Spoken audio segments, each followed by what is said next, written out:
Semua akhlak itu bergantung tingkat keyakinan kepada Allah. Kalau yakin Allah Maha melihat, maka dia tidak punya tempat untuk berbuat maksiat. Kalau yakin Allah Maha mendengar, maka dia akan sulit bicara yang bohong, yang salah, sia-sia. Kalau yakin rezeki itu Allah yang membagi, dia tidak perlu korupsi sama sekali, ya. Kalau yakin Allah yang mengangkat derajat, dia tidak perlu overacting. Kalau yakin Allah yang maha menilai, tidak akan jaim di depan orang. Tidak perlu kita cari muka orang. Ngapain? Lempeng-lempeng saja. Syukur itu adalah orang yang yakin semua nikmat dari Allah. Sabar itu adalah orang yang yakin bahwa semua ujian terjadi dengan izin Allah. Tawakal itu adalah orang yang yakin bahwa segala urusan ada dalam genggaman Allah. Makanya puncak akhlak bergantung kepada tingkat keyakinan kepada Allah. Carilah ilmunya. Cari. Dan ilmu yakin ini biasanya lebih mudah dipelajari dari orang yang yakin. Cari guru. Cari kawan yang sudah yakin ke Allah. Nular dan mujahadah. Yakin itu akan bertambah seiring dengan bukti, ya. Kalau ada bukti, biasanya kita jadi yakin. Betul? Apa yang ada di tangan saya? Kosong. Kenapa nyebut kosong deh? Jawab. Nah, karena dia tahu ini ditaruh di bawah, ya. Beliau yakin aja, semua ngomong tisu, sengaja saya begini tadi. Tapi disimpan di sini, kata yang satunya kosong. Dia bang, walaupun beda dengan yang lain, kalem aja karena ada ini melihat bukti ini disimpan di bawah.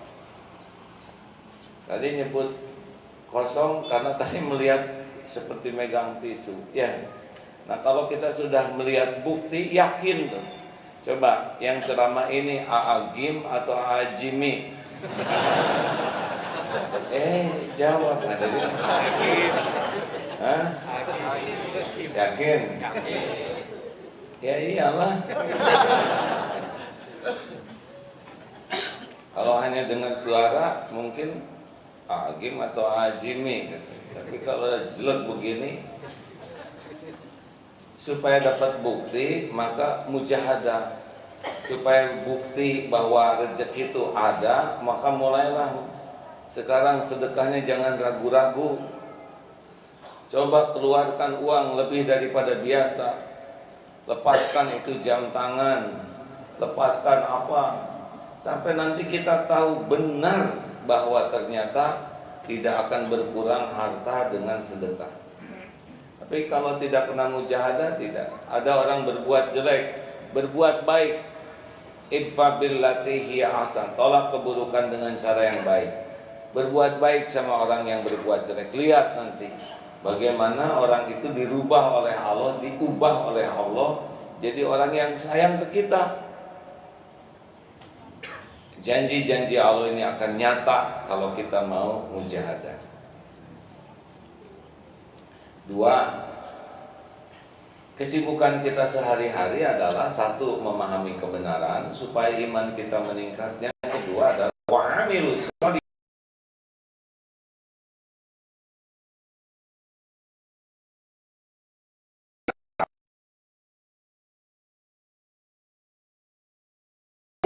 Tidak perlu rebutan.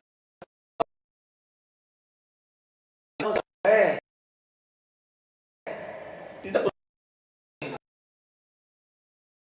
jaim dan sebagainya, enggak perlu. Yang penting mah setiap kesibukan soleh. Enggak usah ngitung uang, ngitung jadi amal. Jadi apa?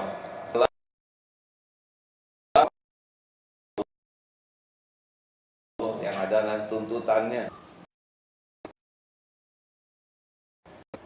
Makanya hari-hari kita mah, kamu ngantor mau ngapain? Nyari uang, ada kerja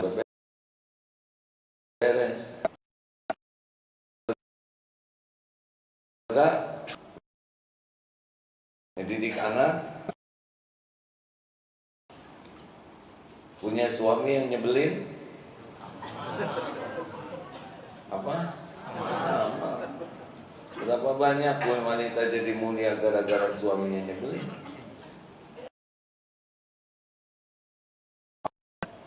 Punya istri yang nyebelin, siapa yang nyebut tambah? Amal apa? Jangan nyebelin lah ya, yang kurang menyenangkan atau nyebelin ya. Gak boleh begitu, semuanya amal. Amal. Kelebihannya disyukuri, sabari dan dibantu diperbaiki, jadi pahala. Pokoknya kita mah amal soleh aja yang kita lakukan, nggak harus jadi uang. Bisnis adalah amal soleh, bekerja adalah amal soleh, dakwah amal soleh, kuliah adalah amal soleh. Syaratnya dua: satu, niatnya lurus lillahi ta'ala, yang kedua, caranya benar. Udah selesai, nggak usah ribet. Percayalah hadirin, karir itu nggak akan ketukar, jabatan mah nggak akan ketukar, enggak. Kita harus ikhtiar, ikhtiar yang jadi amal. Contoh Pilgub Jawa Barat ya. Apa ketawa? Amal aja tuh.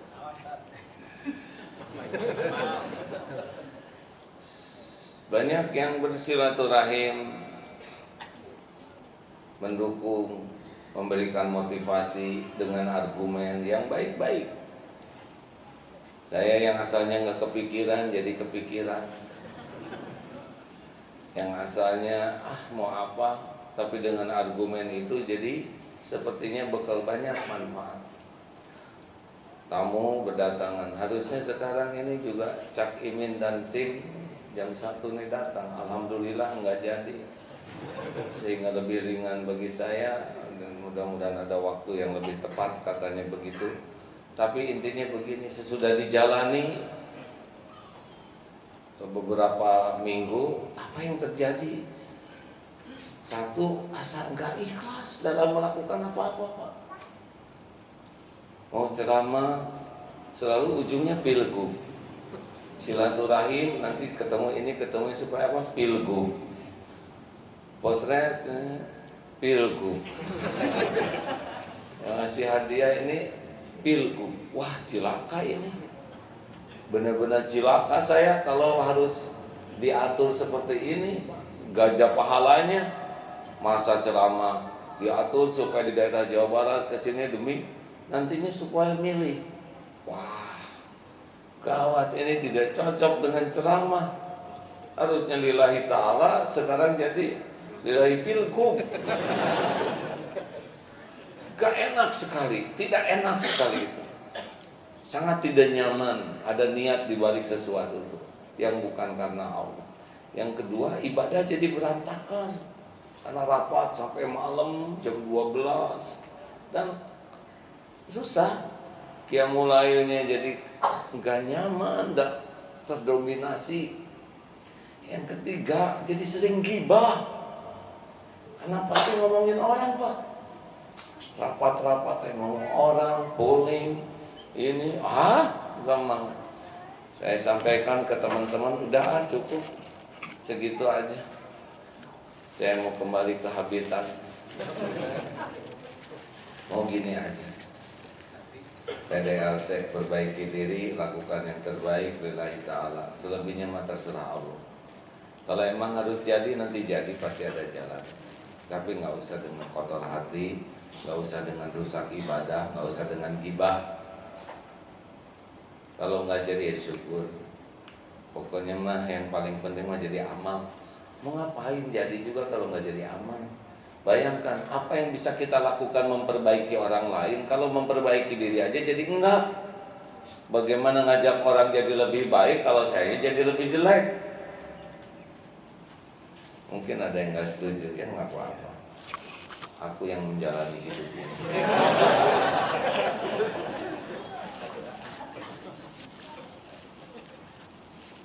Percayalah hadirin, takdir mengapa ketukar. Apa saudara pikir saya ngebayangkan bakal jadi kiai kayak gini? Kata enggak tuh, enggak terbayang sama sekali. tidak tercita-citakan, tidak diikhtiari, tapi udah jadi menjadi. Wah, AA sekarang bangkit kembali. Apa saudara pikir saya berusaha recovery? Tidak beneran. Apakah ingin jadi ngetop lagi, ingin eksis lagi? Tidak ada ikhtiar ke arah itu sama sekali. Pengen bener aja, perbaiki diri. Dah, nggak nyangka sekarang jadi begini lagi Darul Tauhid. Apa kemarin ada ujian tuh di MUI dan KPI sebagai apa? Program ceramah terbaik Ramadan. Boro-boro kepikiran. Lihat hadiahnya juga aneh, kenapa jadi ke saya? Ujian saja, kalau Allah mau menguji begitu. Apa saudara pikir saya mau tampil di 212? Enggak, mau nyapu aja. Yang kebayang mau banyak sampah, nyapu itu aja sederhana. Gak kebayang itu bakal tampil ini itu, mau apa coba? Belum tentu jadi amal. Tapi karena garisnya harus nongol. Waktu di ILC itu apa saudara pikir gitu? Enggak, malah nggak tahu mau ngomong apa, sama siapa. Sampai mau ngomong juga bingung ngomong apa. Tapi celetut aja ngomong itu. Jadi udahlah, nggak usah banyak ambisi apa-apa dalam hidup, kecuali jadi amal soleh saja. Sepakat?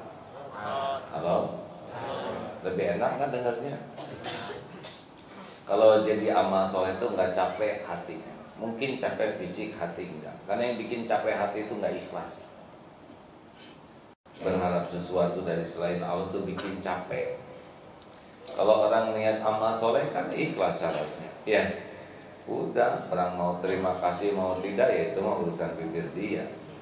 Mau menghargai atau tidak ya nggak apa-apa, sokwe. Mau menerima kebaikan kita atau mencibir kebaikan kita ya monggo, itu bukan urusan kita. Urusan kita mah diterima aja oleh Allah. Bagaimana rasanya mendengar ini? Enak tidak? Kalau mendengarnya enak, kira-kira mengamalkannya enak tidak? Enak. Nah itulah kebenaran. Kebenaran tuh enak. Ayo udahlah Pak, jangan jaim, lempeng aja. Penting mah jadi amal soleh. Amal soleh itu amal yang diterima Allah. Karena kita ada yang sibuk beramal, tapi tidak berorientasi diterima oleh Allah. Kita tahu kan, hisab yang pertama kali dilakukan tuh 3. Yang pertama mujahid, orang yang mati di medan perang, itu yang pertama dihisab. Hadis sahih. Ternyata tidak berhasil masuk surga. Kenapa? Bukan kurang berjuangnya, bukan kurang beraninya, yang kurangnya cuma satu, hatinya pengen dipuji orang, dianggap pahlawan, dianggap pejuang, dianggap pemberani, dan udah itu didapatkan di dunia. Di akhirat diseret tertelungkup. Yang kedua dihisab adalah yang belajar agama dan mengajarkannya, belajar Quran dan membacanya. Itu juga ada yang tidak ke surga tuh. Padahal ilmu agamanya banyak, padahal dakwah dan tujuannya ingin dianggap ulama, kiai, dai kondang, dan udah dapat di dunia oleh Allah ditakdirkan. Di akhirat diseret tuh dalam keadaan tertelungkup jadi ahli neraka. Qori juga begitu, suara merdu, bacaan bagus, hafalan penuh, tapi nggak jadi ke surga, nggak bisa. Kenapa? Karena pengen disebut qori'ah, hafiz, hafizoh, dan udah dapat itu. Memang tujuannya bukan Allah, tujuannya bukan ingin diterima Allah, tapi tujuannya ingin diakui makhluk. Mau apa diakui makhluk? Yang ketiga dermawan. Ada yang nggak diterima tuh, padahal dia sedekah ke sana sini, tidak ada satupun kesempatan sedekah kecuali dia sedekah. Tapi tetap nggak masuk surga. Kenapa? Karena dia menikmati, dianggap dermawan, diketahui, diakui orang, bukan ingin diterima oleh Allah. Makanya kalau nggak serius memeriksa niat, capek. Dan lurus aja hadirin, nggak usah pakai licik-licikan, nggak usah pakai strategi macam-macam, ya. Yang ngatur takdir itu Allah Subhanahu Wa Taala. Pada yang belum menikah, Ikhwan ya, nggak usah pinjam jaket teman kemudian segala gitu, karena kerjanya di bengkel jadi ganti-ganti mobil supaya kelihatan kaya. Allah tahu ya ini mobil orang ya. Nggak usah neko-neko, lempeng we hidup mah ya. Nggak usah berstrategi supaya ini itu, nggak usah lah. Strateginya strategi disukai Allah aja. Benar? Dan nggak ada yang ngebulak-balik hati. Karena naksir ke seseorang bawa bunga, tapi Allah tahu itu bunga dari pernikahan orang ya. Nggak usah baik ke adiknya dengan tujuan supaya kakaknya terpikat. Nggak, nanti jadi ibunya yang terpikat. Lempeng-lempeng aja hidup. Serius gitu. Nggak usah licik, nggak usah neko-neko, nggak usah ngejatuhin orang, nggak usah merasa bersaing. Mau ngapain ngejatuhin orang lain? Nggak mau ngapain ngejatuhin orang lain? Nggak usah. Dah Allah yang menentukan. Jadi dagang juga, beli ke kita alhamdulillah, beli ke sebelah ya alhamdulillah. Nggak usah itu ngejelek. Mau ngapain ya buat jelek? Nih ya, ada sebuah kejadian kemarin. Ceritakan jangan.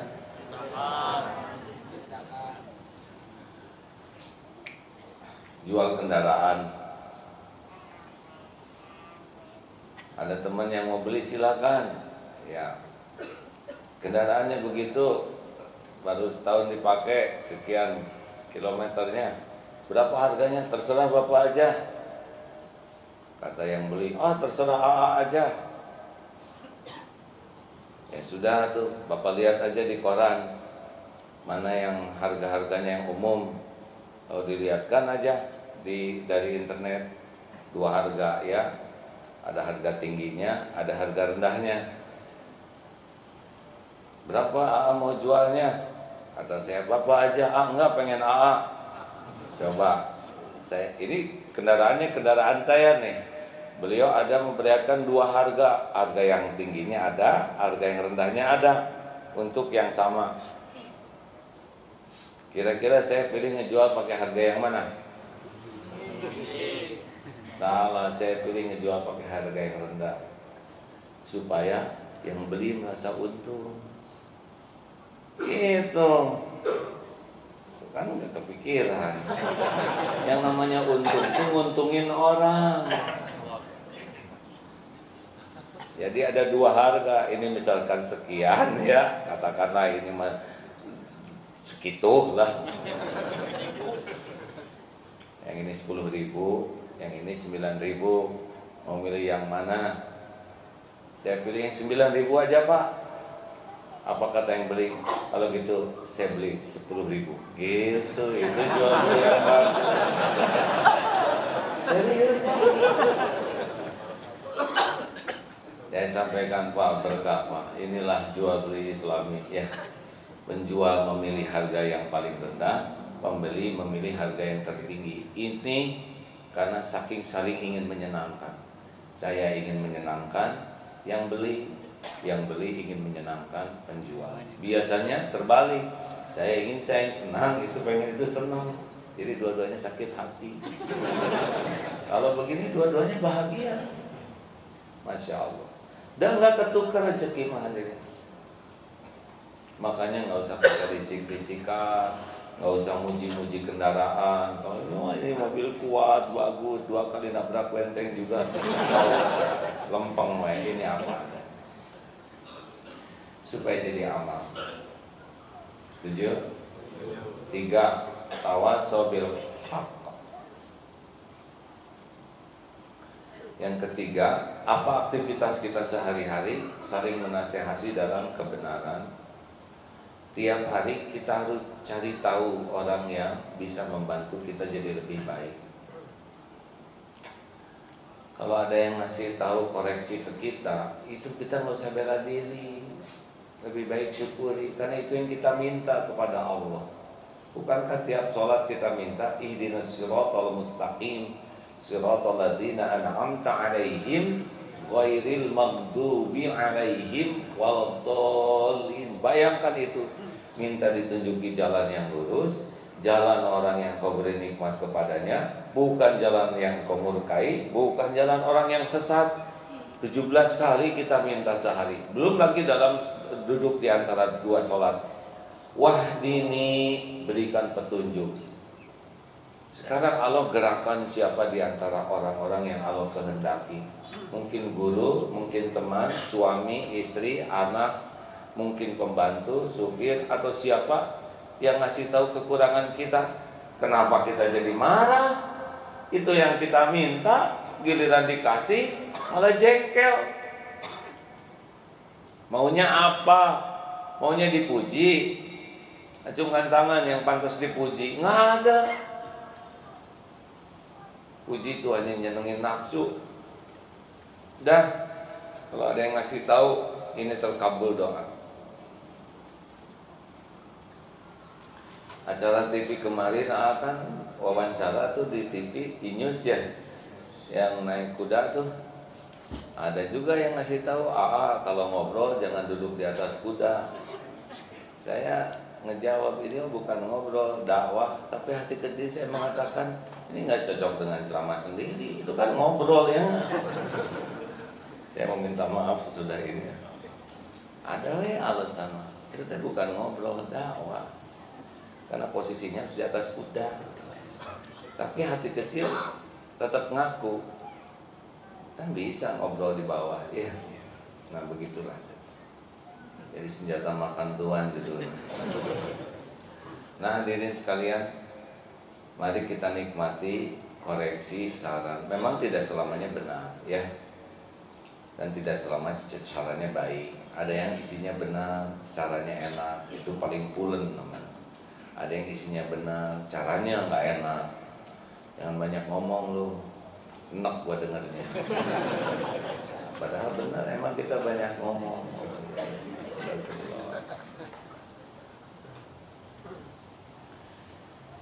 Dan kita pun harus berdakwah. Tidak boleh hanya menerima saja. Tidak boleh hanya ngasih saja. Harus senang menerima dan memberi. Jadi nggak boleh statis. Kita harus ud'u ila sabili rabbika bil hikmah. Menyeru. Kita tidak boleh diam. Rasulullah SAW tuh aktif menyebarkan kebenaran. Jangan nunggu sempurna, jangan nunggu tidak punya dosa, jangan nunggu sudah sempurna amal. Ajak orang mengamalkan kebenaran. Kalau ke masjid jangan sendirian, ajak yang lain. Terlepas orang mau ikut atau tidak, ajak. Jangan suka enak-enak sendiri beramal. Kalau tahajud, bangunkan keluarga. Kalau mau ikut pengajian, ikut pengajian. Kalau nyimak pakai Facebook, kasih tahu teman-temannya. Ajak orang. Jangan pernah pasif. Kita harus termasuk orang yang mau mengajak, menasihati orang lain. Kalau kita nggak bisa ngomong, bonceng teman ke sini. Jadi nasihati, nanti saya yang bagian nasihatinya. Ya. Tapi ngebonceng itu sudah bagian daripada tawasobil haq. Harus stand up, harus mau berbuat. Orang buang rokok, puntung rokok sembarangan, ambil. Pak, boleh nanti lagi disimpan di tempat sampah dan dimatiin dulu. Lakukan. Lihat yang motor parkir sembarangan, Pak, mari saya bantu, kita gotong ke pinggir sedikit supaya tidak menghalangi jalan. Lihat orang yang buang sampah, kasih tahu. Mungkin ini yang terakhir ya Pak ya. Gitu. Stand up, jangan diam kalau melihat kemungkaran. Itu tawasobil haq. Kita sering diam. Orang berbuat sesukanya, kita diam saja. Enggak benar. Islam itu mengajarkan kita menjadi amar ma'ruf nahi mungkar. Mengajak kebenaran dan menolak kemungkaran. Dan yang keempat, tawasobil. Ini tiap hari loh ya, tiap hari kita cari input dan kita harus nyebarin juga. Dan yang keempat, keberuntungan kita adalah tiap hari sabar dan menyabarkan, saling menasehati dalam kesabaran. Kesabaran. Kenapa sabar? Bukan nasihati dalam syukur. Gini, orang syukur itu karena sabar. Karena sabar itu prinsipnya mengendalikan diri. Coba sholat duhur barusan ya. Siapa yang paling khusyuk? Pasti yang paling sabar. Sabar itu apa? Dia mengendalikan dirinya. Dia mengontrol dirinya. Dia menahan diri, dia kendalikan, dia kontrol sehingga ada di jalan yang Allah sukai. Itulah sabar. Sholat Allahu Akbar, mulut kita nyebut Allahu Akbar, tapi kita tidak kendalikan pikiran kita. Lewat kemana? Bismillahirrahmanirrahim. Enggak ingat ke Allah. Enggak sabar tuh. Alhamdulillahirrabbilalamin. Enggak ingat kita lagi muji Allah. Padahal kita mau sholat, tapi ketika melaksanakan sholat kita enggak kontrol pikiran kita. Kita enggak mengendalikan lisan, pikiran, hati supaya klik. Enggak tuh. Nah itulah kurang sabar. Dan masalah dalam hidup ini intinya adalah karena kurang sabar. Begitulah. Karena kurang sabar. Semua dosa karena tidak sabar, tidak bisa mengendalikan diri, tidak bisa mengendalikan mulut, turun nggak jadi gubernur malah masuk penjara. Tidak bisa mengendalikan syahwat, zina. Tidak bisa mengendalikan keinginan, greedy, tamak, korupsi. Apa saudara pikir orang yang koruptor itu miskin? Enggak. Hartanya udah banyak sekali, ya. Tapi karena tidak barokah, pecinta dunia kan faqruhu baina ainai, oleh Allah dihujamkan di hatinya takut miskin. Orang pecinta dunia itu hatinya dibikin oleh Allah takut miskin. Jadi enggak pernah berhenti keserakahannya sampai baru berhenti ketika dijejali tanah kubur. Mulutnya berhenti dia. Dikasih emas satu gunung, pasti nyari gunung emas yang lain. Memang pecinta dunia gitu. Kalau pecinta akhirat, ghina fi qalbi, hatinya dibuat kaya. Bukan nggak pengen uang, pengennya pengen amal. Makin diberikan tuh, makin kebayang tuh amal soleh aja. Makin diberi tuh kebayangnya hisab di akhirat. Wah, harus pikul nih. Makanya bedanya pecinta dunia dengan pecinta akhirat. Pecinta akhirat mah sangat sabar. Pecinta dunia enggak sabar. Sabar dalam apa aja? Sabar dalam taat, sabar dalam menjauhi maksiat, sabar dalam menghadapi musibah. Kendalikan diri, adik. Semua urusan tergantung dari mengendalikan diri. Jadi tiap hari kita tuh latihan mengendalikan diri sehingga terkontrol sekujur tubuh kita ini dengan baik. Mata, telinga, pikiran, mulut, tulisan. Kalau nulis tuh jangan langsung desain. Nulis, baca. Perlu nggak nih? Enak nggak nih? Kalau nggak enak, itu delete maksudnya. Nggak usah segala dikomentari. Mau ngomong, mikir, perlu nggak saya bicara? Manfaat tidak? Benar tidak? Kalau nggak, diam. Itu namanya sabar. Mau nanti infak ya buat ke Palestina, ngeluarin misalkan 1.000-an dengan 50 ribuan. Yang mana yang sabar? Wah ini berat. Jangan mungkin itulah. Ini nggak enak kan harus terbukti. Iya benar. Kita kalau nafsu suka yang mana? Nah sabar suka yang lawannya nafsu gitu. Coba sholat sunnah enaknya Al-Ikhlas atau Ar-Rahman? Tahajud mau yang mana? Al-Ikhlas. Nafsu pasti suka Al-Ikhlas karena ringkas. Wal asri lah ya, lebih ringkas. Tapi kalau kita ingat, oh Allah pasti suka saya lebih panjang. Kayak tarawehan, kita cari imam yang mana? Yang pendek bacaannya, ringkas, cepat pulang, atau yang semalam 1 juz. Nah itu nafsu akan ketahuan. Nafsu tuh nggak suka sama sesuatu yang disukai Allah, tapi Allah, makanya kalau kita mau milih yang paling disukai Allah. Jadi kalau kita udah pengen wal asri, keluarin Ar-Rahman, nanti dia jengkel sendiri. Kan 12 menit nih. Sama sedekah juga. Kalau kita udah pengen ngeluarin 2.000, ambil aja yang 100 ribuan plus ya, pasti nyesel ya. Kenapa nggak dari dulu kayak gini? Saudara nyesel apa? Nah pasti nggak akan miskin, nggak akan bisa miskin kalau ikhlas. Ayo kawan-kawan, latih terus. Seperti sholat itu kan latihan sabar. Makanya wasta'inu bisabri wassalat. Sing sabar, sing dapat tiap takbir dapat, Fatihahnya dapat, surat pendek dapat, ruku. Itu kan semuanya pengendalian diri tuh. Kita bisa lepas begitu aja dalam sholat.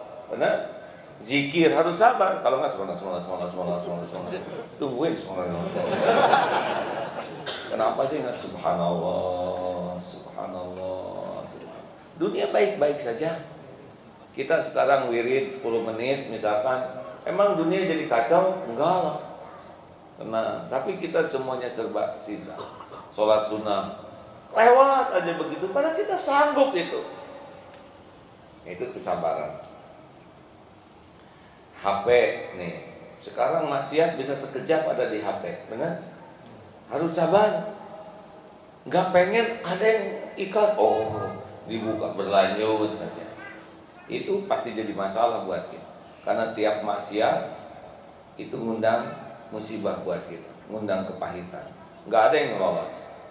Tapi nggak ada yang lihat. Kata siapa nggak ada yang lihat? Allah lihat. Allah lihat. Jangan heran ada bapak yang buka sendiri di kamar, tiba-tiba beletuk aja ada yang lempar, salah lempar. Maaf Pak, nggak sengaja, saya mau ngelempar kucing, bapak yang lewat. Nggak ada yang kebetulan Pak. Tiba-tiba terpleset di toilet, masuk itu HP-nya ke dalam kloset. Itu nggak kebetulan, semuanya sudah diatur Allah. Karena pikiran kotor terus, malam-malam kecoa pipi sejadi mata pinu segede gini. Nggak ada yang kebetulan, nggak ada yang kebetulan. Semuanya diatur Allah, dan setiap maksiat akan kembali ke kita sendiri. Yang untung sih yang dibalas Pak. Yang bahaya tuh yang istijraj, dibiarin terus sampai nggak bisa lepas dari maksiatnya. Kenapa pada mikir gitu? Istighfar. Kan kelihatan dari depan setiap baru buka emang. Astagfirullah. Dan berbaik sangkalah kepada Allah kalau lagi diuji ya. Tahan dari suudon, tahan dari masang status-status yang menceritakan penderitaan. Karena ada yang status tuh untuk protes ke Allah disimpannya di status. Nelangsa. Pokoknya ada tuh saya suka lihat, tuh kenapa dipasang yang gambar air mata. Water ice crocodile land. Tahu air mata buaya darat. Sudahlah, kalau kita lagi repot-repot ditimpa musibah mah nggak usah dipamerin ke orang lain. Mau apa? Orang nggak ada yang bisa nolong kok. Kita memamerkan penderitaan itu karena nggak ridho aja kepada perbuatan Allah. Mau apa? Semua orang tahu penderitaan kita, apa orang bisa nolong? Jawab hadirin. Tidak. Menghibah, memelas, acting, pura-pura sedih, pengen dikasihani. Mau apa? Kalau orang dibuat enek aja lihat kita Pak. Bukannya pengen nolong. Betul loh Pak. Allah menguasai setiap hati makhluknya. Kita caper kepada perhatian orang, ingin dikasihani, dan gak bisa orang kasihan kecuali dibalikin hatinya oleh Allah kepada kita. Ayo, sing salabar menghadapi musibah tuh ya, jangan pamer penderitaan. Kalau bisa sembunyikan aja, nggak usah orang tahu. Dan orang tahu juga nggak bisa nolong kalau Allah nggak menggerakkan mereka menolong kita. Berbaik sangka ke Allah bahwa ini adalah pasti untuk kebaikan kita. Ini udah diukur oleh Allah. Ini ada manfaatnya, ini ada hikmahnya. Ini kepahitan diundang oleh dosa supaya saya tobat. Nah ini sabar. Tiap hari Pak, latihan. Mana yang bisa meningkatkan kualitas kesabaran kita? Kalau kita berbuat baik dipuji atau dicaci? Jawab. Mana yang lebih baik bagi mujahadah kita? Kita berbuat baik, orang berterima kasih atau tidak berterima kasih? Tidak berterima kasih. Jawab hadirin. Nah, makanya kalau orang yang punya target meningkatkan sabar, kalau ada yang tidak berterima kasih itu latihan. Dan emang kekuatan mah didapat dengan kepahitan. Makanya kalau ada yang nyakitin, menghina, memfitnah, dan ya berbuat jelek ke kita tuh manfaatkan ini kesempatan emas untuk meningkatkan kualitas kesabaran kita. Ya memang begitu hadirin, kalau ingin beruntung mah nggak bisa enak-enakan, leha-leha yang membuat kita tergelincir. Terima kasih. Teng jam 1 kantor. Lewat 1 udah pulang sana. Sahabat-sahabat sekalian, kita akan segera tutup dengan doa, tapi mau sedekah buat Palestina ya. Ini ujian kesabaran saudara. Tolong kita kita sampai kemarin di Masjidil Aqsa pada sholat di depan, makan siangnya, makan malamnya juga dari kita dikirim Pak. Maksudnya dana kita dipakai masak dan sedekah untuk ke Palestina. Al-Fatihah.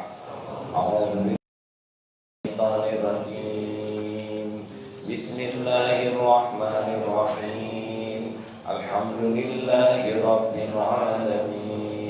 Ar-Rahmanir-Rahim. Maliki yaumiddin. Iyyaka na'budu wa iyyaka nasta'in. Ihdinas siratal mustaqim. Siratal ladzina an'amta 'alaihim ghairil maghdubi 'alaihim waladdallin.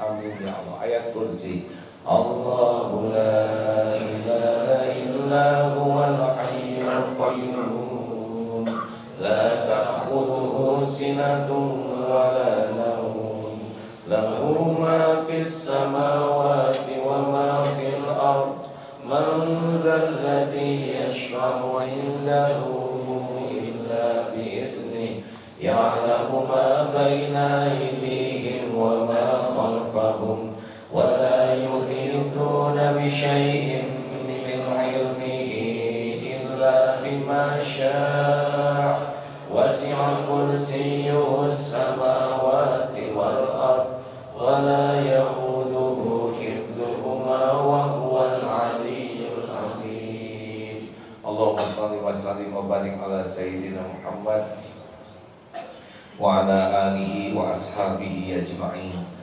Alhamdulillah ya Allah, wahai yang maha menatap, wahai yang maha mendengar, wahai yang menggenggam segala-galanya. Apapun yang kau inginkan pasti terjadi ya Allah. Apapun yang tiada engkau kehendaki tiada akan terjadi. Wahai yang menyaksikan setiap dosa dan maksiat yang kami perbuat, ampuni kami, ampuni kami ya Allah, ampuni kami. Allahumma ja'alna minat tawabin waj'alna minal mutatahhirin waj'alna min ibadika sholihin. Ampuni sebusuk apapun hidup yang pernah kami jalani ya Allah. Ampuni sekelam apapun masa lalu kami. Ampuni dosa yang tidak sengaja, dosa yang sengaja. Ampuni maksiat yang berulang-ulang ya Allah. Astagfirullah. Kuatkan iman kami ya Allah, agar kami bisa menjauhi maksiat, agar kami selalu takut padamu dimanapun kami berada. Ya Allah, jangan biarkan duniawi ini menyilaukan kami. Tampakkan dunia ini seperti yang kau tampakkan kepada kekasih-kekasih-Mu. Ya Allah, jangan biarkan nafsu memperbudak kami. Jangan biarkan syahwat membuat kami terjerumus berbuat maksiat. Jangan biarkan amarah memperbudak hidup kami. Ya Allah, kuatkan iman kami. Allahumma inna nas'aluka imanan kamilan wa yaqinan sadiqan wa qalban khashi'an wa lisanan zakiran. Allahumma inna nas'aluka taubatan nasuha wa taubatan qabla al-maut wa rahmatan 'indal maut wa maghfiratan ba'dal maut. Allahumma hawwin 'alaina fi sakaratil maut.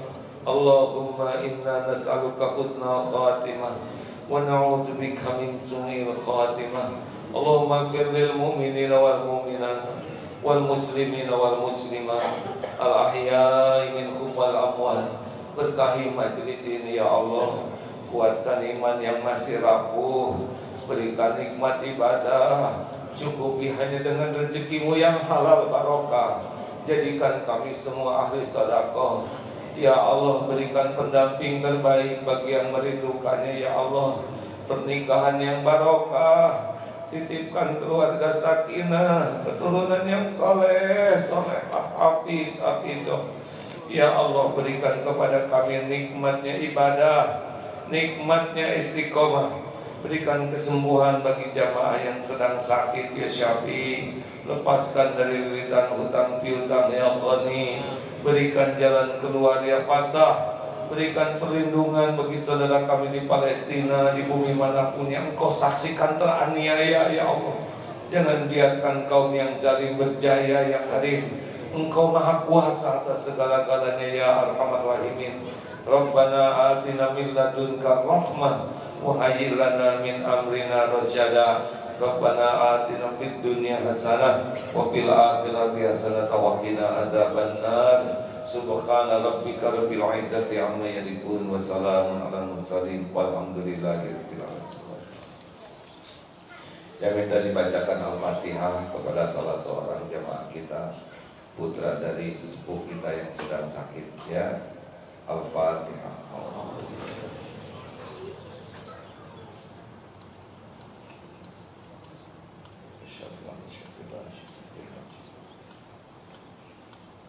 Alhamdulillah. Terima kasih.